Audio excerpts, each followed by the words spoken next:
Hello, and welcome to the C3Method Podcast with your host, Robert Polenick. Our goal is to educate you on everything health and fitness related with a clear, concise, and customized approach. We want you to know what you need to know and how to apply it in a way that fits you best. Now, to live up to that, we're going to be talking today about whether or not you should use body weight to track your progress. I've been fortunate over the years to work with a wide variety of clients. I've been a personal trainer for over 25 years. I've had over 3,000 clients. I've taught at the university level for 7 years, teaching exercise physiology labs, weight training and all that, 500 plus students. Been around a lot of people, a lot of different goals. And that's been super fun. One of the things I love the most about my job is the variety of what I get to do. So I've helped people in just like body transformation, so fat loss, maybe mix that in with fat loss and building muscle. They just want to change their body and look better. We have aesthetic athletes. You can go through all the categories, fit model, bikini, wellness, figure, women's physique, then there's men's physique, classic physique, and then men's bodybuilding. There's like a million categories. I think I got them all. I don't know. And then strength athletes of all kinds, powerlifters, strongmen, and then athletes for sports. I've worked with Olympic level athletes, professional athletes, CrossFit Games athletes, you name it. You can see a list of everybody that we've helped category-wise actually on our Instagram channel. You can find us at C3Method on Instagram. This 3 is spelled out T-H-R-E-E. So C-T-H-R-E-E method on Instagram. We're also on YouTube as well. But you can see there in the very first post we have pinned the list of the categories of people that we've helped. So it's been a lot of variety. And with that variety, it brings with it some frustrating challenges from time to time from a trainer's perspective. And I want to talk about that today in specific relation to body weight. Often people will associate body weight with progress, and that isn't the correct marker for them based on their goal, their history, where they want to get to, and all that. So what I want to do today is to go through some client examples and talk about, for each client, do I use body weight as one of the markers of progress? If I do, where do we rank that? How do we kind of consider that? What's our viewpoint on it? And then if I don't use it, what do we use as a marker of progress? So I thought this would be a fun discussion to go through the variety of ways that it can be viewed, body weight can be viewed, and when is it prioritized, when is it not, and why. This is going to be a little bit of a lengthy one, so hopefully this is interesting. You can stay around for all the different client examples, or you can listen to one or two and then kind of peace out. But I would like to know if you have any feedback, if you like this format, if you like a longer, more in-depth, more content-rich format. This could be overwhelming for some, but for others it can be really exciting and fun. I just need to know a little bit about what you want to know and whether you like this or not, and then that can help me refine the podcast and get it closer to what the majority of people want it to be. Okay, let's go through some client examples. The first client is age is going to be in the 60s. She has done aesthetic shows before, so bodybuilding type shows. I think she did figure and women's physique, and then getting into powerlifting. So now she does powerlifting. She's very good at powerlifting, lots of state records, very close to, and she can actually set the national record for squat if we compete next year in squats. So she's doing great. She's doing an awesome job. Now in powerlifting, they compete in weight classes. So there are multiple weight classes. Somebody can choose to be, if you think of, like the classes are all weird sounding because they go by kilograms. So for American listeners, the numbers are going to sound like really odd choices. Everybody else overseas, it's going to make total sense to you. But also probably not, because I'm going to say it in pounds. But I think of myself as when I competed, I had the option to compete in the 308 class, but I was actually around like 280, 285, so I was a light 308. Then the next class down, I think, was 275. Then it was like 242, 220, 198, I think 181. Oh man, where do you go from there? 165, then 148, and 132. There's a whole bunch of these weight classes. Now, for her, she's competing in powerlifting because it's motivational and it's she enjoys lifting heavy things. She enjoyed building muscles when she was in her 40s and 50s. We still want to build muscles, but she didn't like the idea of getting on stage anymore later in her 50s and getting into her 60s. She felt like it would just be better to transfer over to something new, something different, and maybe not be as scantily clad at that age. So she got into powerlifting, like I said, doing great with that. Now, with her goal is we want the powerlifting as a fun reason for training. We also want it to maintain and continue to build. We're actually getting stronger through our 60s. We want to build strength going into later in life for longevity purposes. We want to increase and improve upon our mobility, and strength is a huge component for that. So we have a lot of those kind of goals that we would be tracking and paying attention to. Specific to body weight, we do track her body weight in the sense that we know for her to be her strongest, have the right level of recovery, but also look the way she wants to look, her body weight is going to be around 150 pounds. Now it could be plus or minus a little bit, 5 here, there we go. So we might compete at 148, she might compete at 165, but those are going to be around the weight classes we would compete at. If we were trying to compete at 148 to hit a couple records, which we were doing earlier in our powerlifting career, we would probably hold our weight around 155, then do a little bit of a water cut before the weigh-ins to drop to 148, hit that weight class, then fill back up with glycogen, carbs, sodium, water, all that stuff, to get her back to her training weight, which would have been around 155. Then she'd crush the meat and feel great. If we compete at 165, she has leniency there. We don't want to get to 165 pounds. For her, that's going to be too much body fat for what her goal is. She won't look the way that she wants to look. She'll be strong, she'll recover well because she'd be eating more, but it's not going to help with the emotional, mental health and the aesthetic goal. And carrying around excess body fat doesn't really do us any good for any purposes. Could it be a little bit stronger due to certain leverages? Yeah, you could argue that, but I'd also argue that 10 pounds of difference isn't worth it. If you gain 10 pounds of fat just to improve your leverages, that's not a good idea. I'd rather just get stronger, build more muscle. So that's essentially what we track her weight for. Is where is it going? Is it going up too quickly? If we gain a pound in a week, another pound, another pound, another pound, and in a month we're up 4 pounds, we likely know that we're overeating because she isn't going to gain 4 pounds of muscle in 1 month. We know that that's going to come from some degree of body fat and some degree of water, increased water retention. So she's tracking her calories and her protein. We track that on a weekly, daily basis, and then we look at kind of the averages across the week. And we would modify her calorie intake based on what we see in her gym performance, how she feels in her recovery, and then we do track body weight for that purpose. If the body weight is coming down too quickly, we would know that she's likely under eating. We know that that means she's probably not going to get maximal recovery between her big lifts. She is then going to be at risk of an injury and or start to perform not as well in her training. So her body weight is more so a leading indicator of what may or may not happen in our training. So for example, if the body weight's going down, we would know, hey, if we don't correct that really quickly, that could lead to a decrease in performance, that could lead to an injury. So body weight going down is a leading indicator for us that recovery might be falling behind. Body weight going up, it's not really a leading indicator for anything. We just don't want it to go up because we know we're not building muscle at that rate. And we're not really looking to build massive amounts of muscle on her frame. Her goal isn't being like a bodybuilder anymore.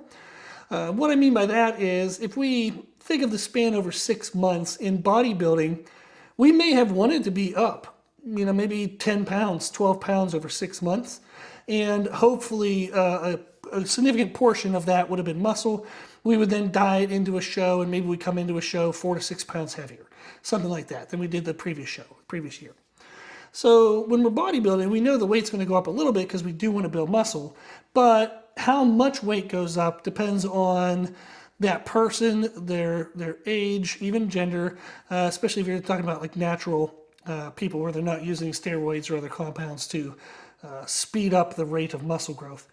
And then also age, training history. If she's in her 60s and she's been training for 20 some years, we know muscle gains aren't going to happen as quickly as they probably did in the earlier years. Can you still build muscle? Hell yeah, of course. But that is an idea of how we're tracking body weight for her, is we track daily calories and protein. We know that weight loss is a leading indicator for possible injury and reduced performance. Weight gain is just unnecessary and it's not going to match her aesthetic goals. So we track it, but it is not like, oh, we change everything we're doing based on whether weight changes. If her weight is going up, I would just ask her, hey, can you be a little more tight on your calories? Are we having some recent high days? Is our sleep quality gone down? What have we changed recently? Maybe she's going through some stress and she had a big meal that she wouldn't normally have. Maybe her sleep is going to crap, so cortisol is high, so she has higher water retention. There can be a lot of reasons, but that's typically what we're looking for, is when weight goes up or down, we want to look at quality of life first. How's she feeling with stress? How's she doing with her sleep? Then we look at calories, and then we start to modify that. Very rarely would I ever get into changing her training based on her weight. We're not going to all of a sudden do more cardio. If she's gaining weight, we would want to eat less. So the only time we would not eat less and maybe do cardio is if we're pushing our training volume, and I purposely wanted to increase calories to increase our recovery capacity to see what her true recovery capacity maximal could be. And if she was starting to accrue body fat or feel heavy, I might add in the cardio then, so that way we could still continue the experiment of adding the calories to push our recovery capacity to see where that limit was. But that would be a specific case. I would know we were doing that. So typically we don't change training. We're going to be changing her nutrition, but that also comes after we first talk about sleep quality, stress, and lifestyle factors. So there's one client example of where we do use body weight, but it's not the be-all end-all of whether we're making progress. She is a powerlifter. Our be-all end-all of progress is she getting stronger? And then within that, we want to stay safe. We want to keep our aesthetics, keep our mobility, all that stuff. Okay, so that is one example. Hopefully that was helpful. Let's look at another example. Another female in her 40s. She had a history of overexercise and undereating to the point of muscle wasting. She was actually having blood markers that were showing that her body was catabolizing muscle tissue. It was leading to just poor health overall, poor sleep quality, poor just skin health. You could look at it like that, emotional, mental stress. She was using exercise and food restriction to manage life, and she had a history of feeling overweight. This was a way for her to try to drive her weight down, and more so fat, like too much body fat than what she wanted. She wanted to drive fat off, but her activities were really just a lot of running and then eating less and less and less and less. There wasn't anything that was building or sustaining the muscle. She was eating less at a rate that was greater than what the running stress could even maintain muscle tissue at. So when we started working together, we were tracking her body weight, and the goal was actually to get her body weight to stabilize. And then I wanted to, as much as I could possibly control this, because it's a contradiction, I wanted her to be able to build muscle, but we wanted to minimize the weight gain as much as possible. And this would be because if they're coming from a history of feeling overly fat and overweight, and even if she knows she's having a muscle wasting issue and she needs to put muscle on, and when she sees that scale go up, that is going to be rough, super rough emotionally and mentally. So we talked about it, we prepared for it, but I also wanted to keep it as minimal as possible. So when we looked at how we could structure her nutrition, we structured it more so similarly to an aesthetic athlete, somebody who's going to get on stage and look like super lean and ripped. What that meant was we added in weight training. So she's doing weight training, a little bit of running, and now we're trying to eat more food.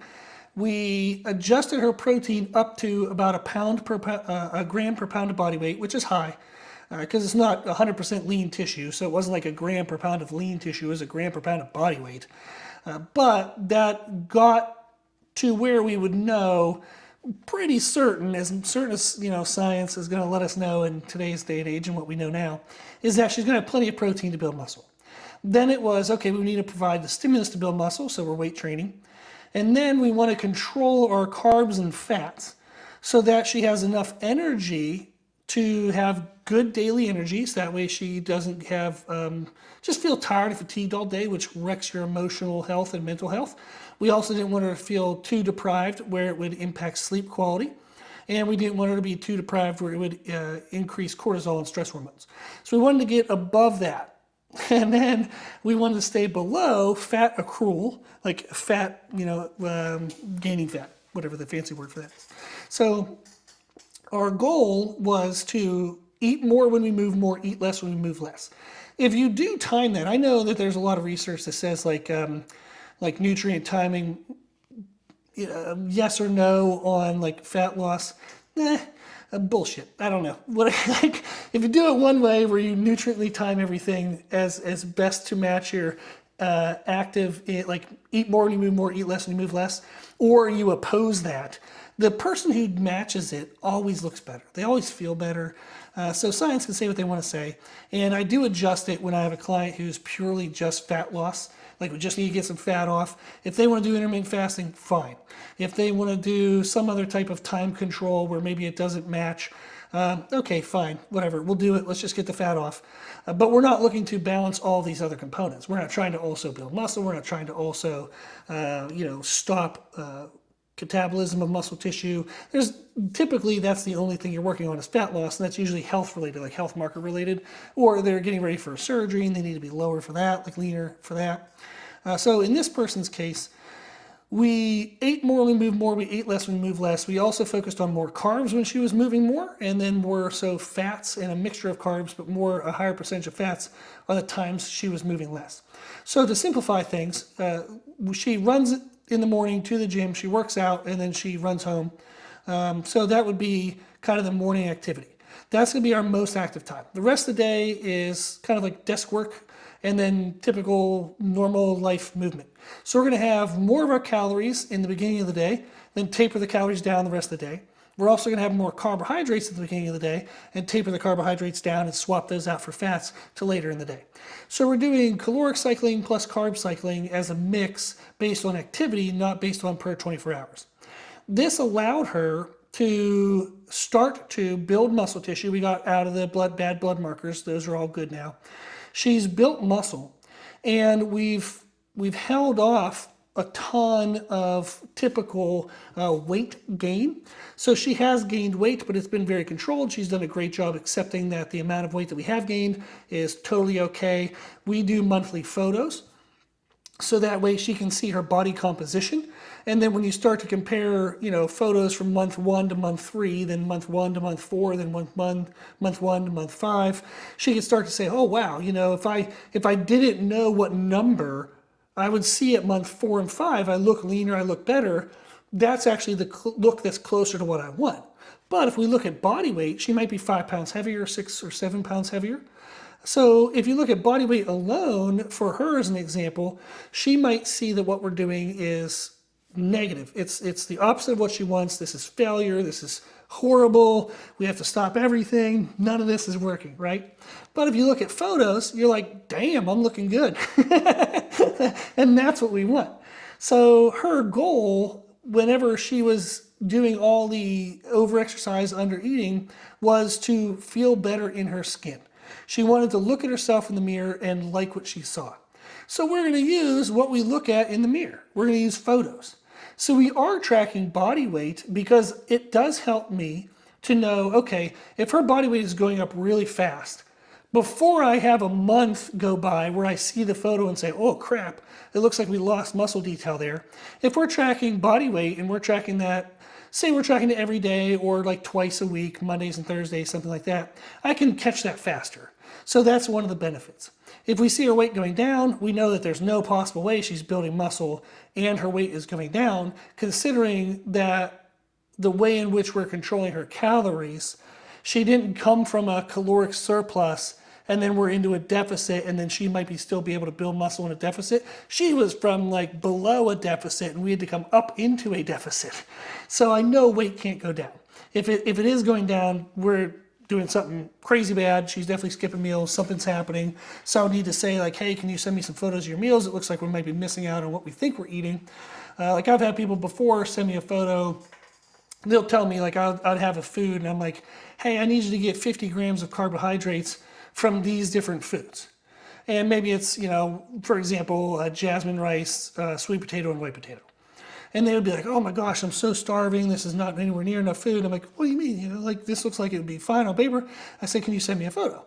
And then all of a sudden they send me a photo and it's like a weighed out portion, 50 grams of like sweet potato.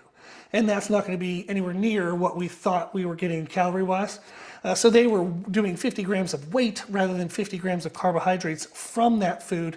And then they would modify whatever the weight needed to be to get the 50 grams of carbohydrates. So there are circumstances like that, and there's a bunch of other examples where somebody might be mismeasuring food or mistracking food. So we want to look at that first and see if we can find those issues, sort that stuff out, and that can make a big difference. So for her, we're tracking body weight, but it is not the marker of whether we're making progress. Our marker of progress is going to be the photos and then also gym performance. We know if in her workouts, she's getting stronger in our larger movements, that increased strength has to come from something. It's going to come from some development of technique, for sure. Some development of neurological connection to the muscle tissue so she can just fire the muscle better, but then also bigger muscles. She's going to be getting stronger, bigger muscles because she's getting stronger because she's getting bigger muscles. There we go. So photos, strength performance in the gym, and then we're using body weight just to kind of help us see any shorter term changes than what the photos and the strength progressions can show us. So body weight is just a faster responding marker that I can make micro adjustments while we wait for the bigger markers, the more important ones, strength, performance, and photos, which we really, a photo, you're only going to see amazing difference, about once a month when somebody's, say, over like 15% body fat. When people get under 15% body fat, you can start to see things a lot sooner. But typical population, they're not going to be at 15% body fat or less. So photos can show something, but you're going to need to wait at least a month to see that something. So that would be an example where we are using body weight, but it is not the be-all, end-all of her progress. Okay, another example. Oh, here we go. Okay, men's classic physique competitor. Now, men's classic physique, they have, based on their height, they have weight caps. So if they're 6 foot tall, they have to only weigh this much. If they're 5'11", only this much. 5'10", this much. So this person, I don't remember their height. I know they need to weigh 182, but I forget their height. So we have 182 as the competitive marker to where if we want to stay in classic physique, the other option would be is to not worry about their weight, let them be as heavy as they want to be, and then go into like open bodybuilding.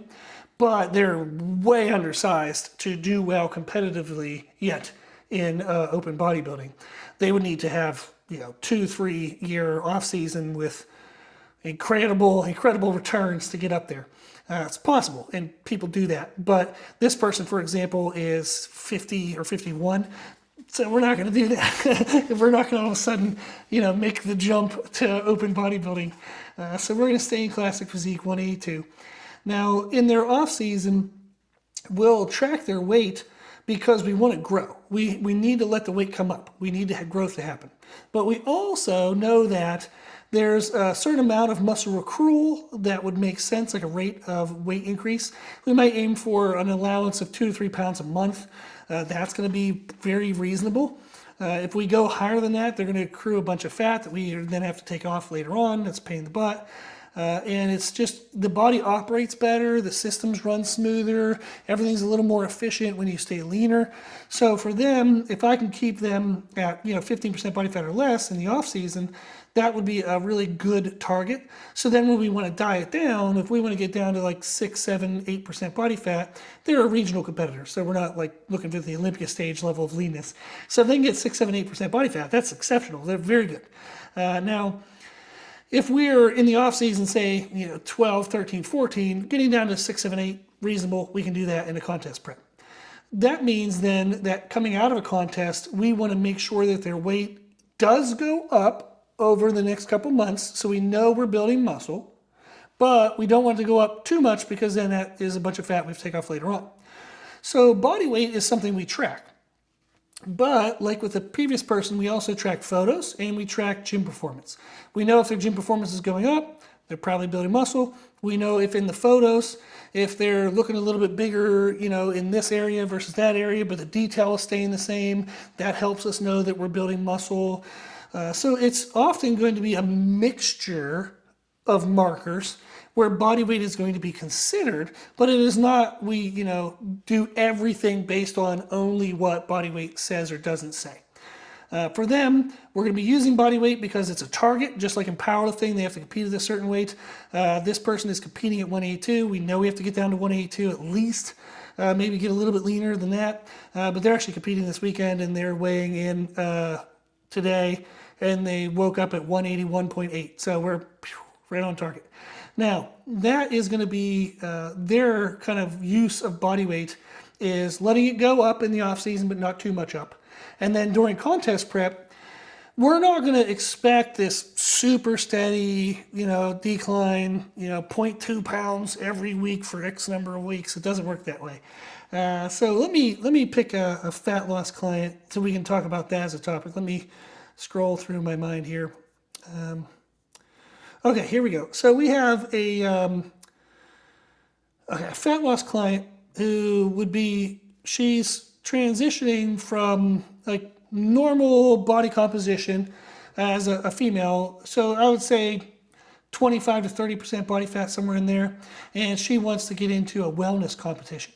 So we're going to do wellness. And for wellness, you don't need to be as lean as you would need to be in some of the other female divisions. And how lean a female needs to be would also depend genetically, the way they're built and where their fat is distributed. So one woman for wellness might need to get down to like maybe 8, 9, 10% body fat, which is really lean for a woman, but maybe that's actually what they need for them to look appropriate. Another woman might get away at like 12, 13, 14% body fat. So it's an individual component because they're being judged on their look, not their weight. So wellness, there is no weight number. They can weigh whatever they want to weigh. They're gonna get on stage. The judges are gonna say, this one looks good, this one doesn't look good, this one looks good here, this one doesn't look good there. But they're not gonna have a clue what anybody weighs because it doesn't matter.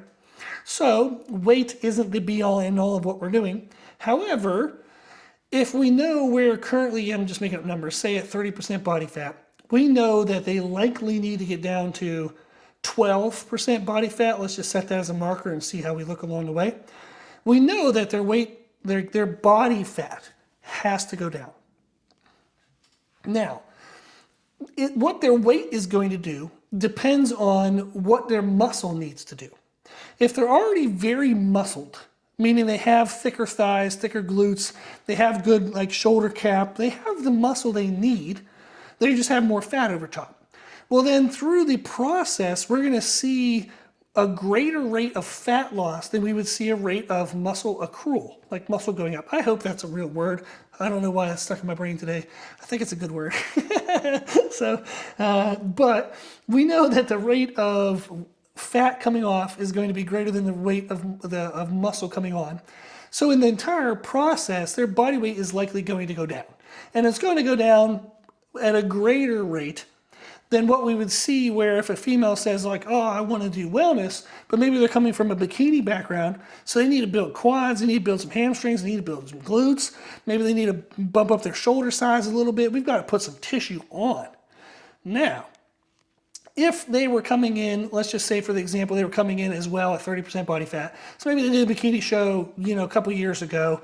Life happened and now they're wanting to get back into it, but they really like the wellness look. Maybe the wellness didn't exist back when they competed before, so now they want to do that. So we would say, okay, we know fat needs to come off. You're 30% body fat, we're not going to be able to get on stage with 30% body fat. We would set that same target, somewhere maybe around 12%. And as we would start to diet, we know that the rate of fat loss is happening, but with this person, the rate of muscle accrual, muscle gain, needs to happen at a larger rate. So they're going to have more of an offset of weight, meaning as the body fat comes off, more muscle weight is coming on, hopefully, meaning the scale change is going to be very minimal. They might go through the whole process and maybe they only lose 15 pounds on a scale. Whereas the first example, and that would be like this client where they already have the muscle they need. So they're not going to have as much weight added from the muscle being put on. Most weight change is going to come from the weight coming off because the fat coming off. So maybe their whole degree of change over the process might be 25 pounds. So you have one woman only changing 15 pounds, the other woman changing 25 pounds, but they're both going to end in the same place. The difference is they weren't starting from the same place. One was starting at 30% body fat with, let's just say, 80% of the muscle they needed. The other one was starting at 30% body fat, but only 20% of the muscle that they needed. Those are two different locations. So the pathway for them to get to that same end result is going to look different. An example I give to clients is if somebody asks me for directions from to New York City, I would have to ask, well, where are you now? So I can't give them directions. What you'll see when you look at training programs and nutritions and programs and diets and things that are often mass marketed through, let's just say crappy programming. Let's just go with that. Is it just says, oh, here's a program for wellness. And then they have this diet written out. They have this training program written out. Well, what the hell? They have no clue where you are right now. They have no clue whether that training program is correct for you or that nutrition program is correct for you. None. That's like somebody asking me for directions in New York City, and I just say, oh yeah, okay, you want to go out of your driveway, take a left, then you're going to go down, blah, blah, blah road, and da-da-da-da-da. But they live in a cul-de-sac, and their only option is to turn right. That's not going to work, right? So I would need to know, okay, are you driving from Miami or are you driving from Los Angeles? Those are crazy different. You're probably not going to drive from Los Angeles, but you got the point. Is there are going to be very different directions, different pathways, different approaches. Everything's going to be different even though the end location is the same. So for this client, we are tracking body weight, but again, that is not the be-all, end-all of what we want to happen. They're going to be judged on the way they look. Therefore, we're judging their progress based on the way they look. This is very similar to the client who had the muscle wasting and previously was over-exercising, under-eating kind of history, to where she was doing all of that to try to look a certain way. So we were using her body weight as an indicator, a short-term indicator, between when we could see changes in photos and when we could see changes in training performance. So this is going to be the same thing with this wellness athlete, is we're going to be tracking photos, we're going to be tracking training performance, and we're going to be tracking body weight. But body weight is just a short-term marker. It is not like, oh, her body weight went up, we need to immediately cut calories. Hell no. She might still have her period. So her weight is going to fluctuate with her period every month. And that's going to be one thing. She might have super stressful time. Maybe she traveled for work, only got 4 to 5 hours of sleep in a hotel, and she's eating good food, but it might be higher sodium content than normal. Maybe she's not drinking as much fluid as she normally does. There's going to be a whole bunch of lifestyle factors that might relate to why the weight went up when we thought it might stay the same, or maybe the weight drops real fast and we're like, oh, hey, hold on. Before I add calories, let me figure out what's going on here. So maybe she got a little bit of a stomach bug, and without telling me, they switched to some liquid calories. They didn't quite get the same as they were typically getting from whole food calories. So maybe that's just a few days, and we have to let that sort itself out, get back on track afterwards. That's one of the biggest things I see with female aesthetic athletes is they're very weight focused whenever they're being judged by the way they look. That is, there's something missing there, right? That doesn't match up. If I'm being judged by the way I look, I want to judge my progress by the way I look.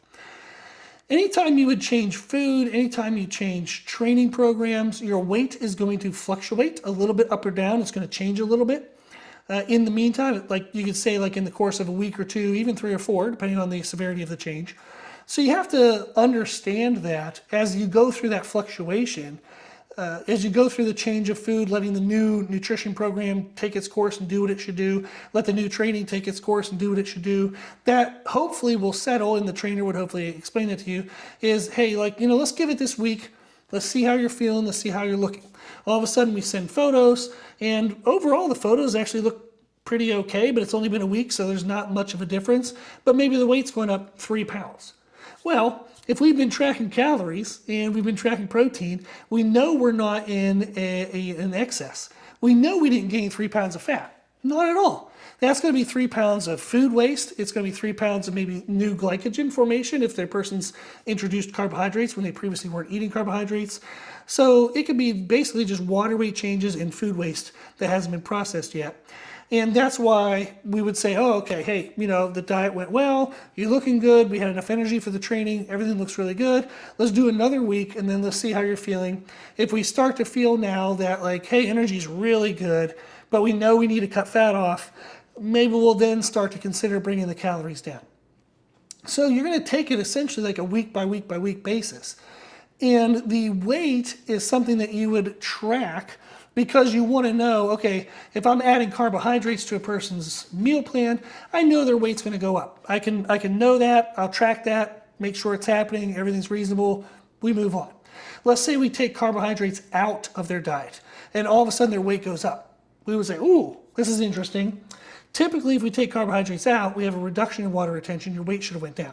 If it didn't go down, that might be unprocessed food. So maybe now they're focusing on proteins and fats, their body isn't going through that food as quickly, so it's accruing, so we might need to increase fiber. Make sure they go to the bathroom on a regular basis. This is what I talk about with all my clients, male, females. We talk about frequency of bowel movements because that is important. Maybe we didn't have enough fiber in the diet, they didn't go to the bathroom for a couple days, so now all of a sudden all that food is kind of still in there, and that's why their weight went up. So that would be something that knowing their weight change helps us to identify what might be happening, but it isn't a direct indicator of, oh, my weight went up, my fat went up. Or my weight went down, my fat went down. That is the biggest thing that people get kind of confused with body weight. They assign too much value to body weight and too specific a value of it being fat change. Again, like I've talked about this in past podcasts, is when you weigh yourself on a scale, you're not weighing just your body fat. You're weighing your body fat plus muscle tissue plus water retention plus food waste. Your bone mass. You're weighing everything and anything that's in you and on you. And that's going to include body fat, but it isn't exclusive to body fat. One of the things I'll do with this for clients who are interested is if we do want to measure body fat, I actually have them do DEXA scans. So I've done DEXA scans myself a bunch over the years. I've had clients do them a bunch over the years. What I like about DEXA scans is you can manipulate, well, intentionally or unintentionally, lean mass can be manipulated on a DEXA scan based on hydration. And you can do hydration simply by just adjusting water intake, and or you can adjust carbohydrate and sodium intake. So you can fill up someone's muscles and their lean mass is going to read higher. If they're in the process of a diet and they're deflated, no glycogen, relatively depleted, dehydrated due to the lower food intake, their lean mass is going to read much lower. But what's nice is the fat mass is still pretty consistent regardless of hydration. So if we see the fat mass going down on our DEXA scan readings, we know we're going in the right direction. That's going to be an indicator of, have I lost fat? Well, do a DEXA scan. It measures your fat mass separate from bone mass and muscle tissue and hydration. So you can just do fat mass test only with a DEXA scan. And now you're tracking only fat mass. Whereas people think when they track their weight on a body weight scale, they're doing that. They think they're tracking fat mass. It's like, no, you're tracking all mass. So all the mass that you have is going to be tracked by that body weight, which includes fluctuations in water, which is the greatest day-to-day type of fluctuation that we would have, plus food waste, unprocessed or processed. Those are going to be things that I would like to be clear or be able to make more clear through today's podcast, is that when you track body weight, you're not tracking fat loss or fat gain. It's a component of what you're tracking, but it's not everything that you're tracking. If you purely want fat mass change, go get a DEXA scan. DEXA scans are much more available nowadays than they've ever been. I get a DEXA scan because this year I've been dieting. My goal was to strip off a bunch of body fat and get lean and mean. I started in like May 31st, so January 1st. I was at 18.5% body fat. I'm now down to under 12. I'm about to get a scan done tomorrow, actually, to see where I'm at with my fat mass. I have been pushing my carbs lower, which is going to mean my muscle mass is going to read lower than what it actually is, or what it would read in my last test, because I filled up for my last test. So I'm tracking, based on a DEXA scan, my fat mass, and my goal was to get under 10% body fat by the end of the year. So by December 31st, I'd like to be under 10% body fat. I'm doing good, should be on track. Knock on wood, and everything goes well. So to me, that was a super fun goal. Is the reason why I picked 10% is it's extremely rare for someone to be under 10%. Very, very, very rare. In spite of what Instagram and social media tells you, it is very, very rare to be under 10% body fat. I think it's probably less than 5% of males, probably even less than that. 5% of United States males are under 10% body fat and over 200 pounds of lean tissue. So right now, like this morning, I weighed in at 256 pounds, and I'm at likely underneath 12% body fat. That's a pretty awesome physique. I'm nowhere close to what I want to be, so I'm not happy yet. But I'm excited about the progress, and I'm feeling excited to eventually. I'd love to be over 250 pounds, but under 10% body fat. That's incredibly rare. That's like 1% of the population. And that's my goal by December 31st, to have that. So I use DEXA scan for my progress if what I'm tracking is fat loss. Because if I want to track fat loss, I want to track fat loss. I'm not going to get on a body weight scale and also let every other indicator in the world mix up the results, so I don't know what's actually happening. So that would be the big thing I would say is if your goal is to lose fat, track fat. Get a DEXA scan. You can also do the bioelectrical impedance devices, the in-body scans. A lot of gyms have those.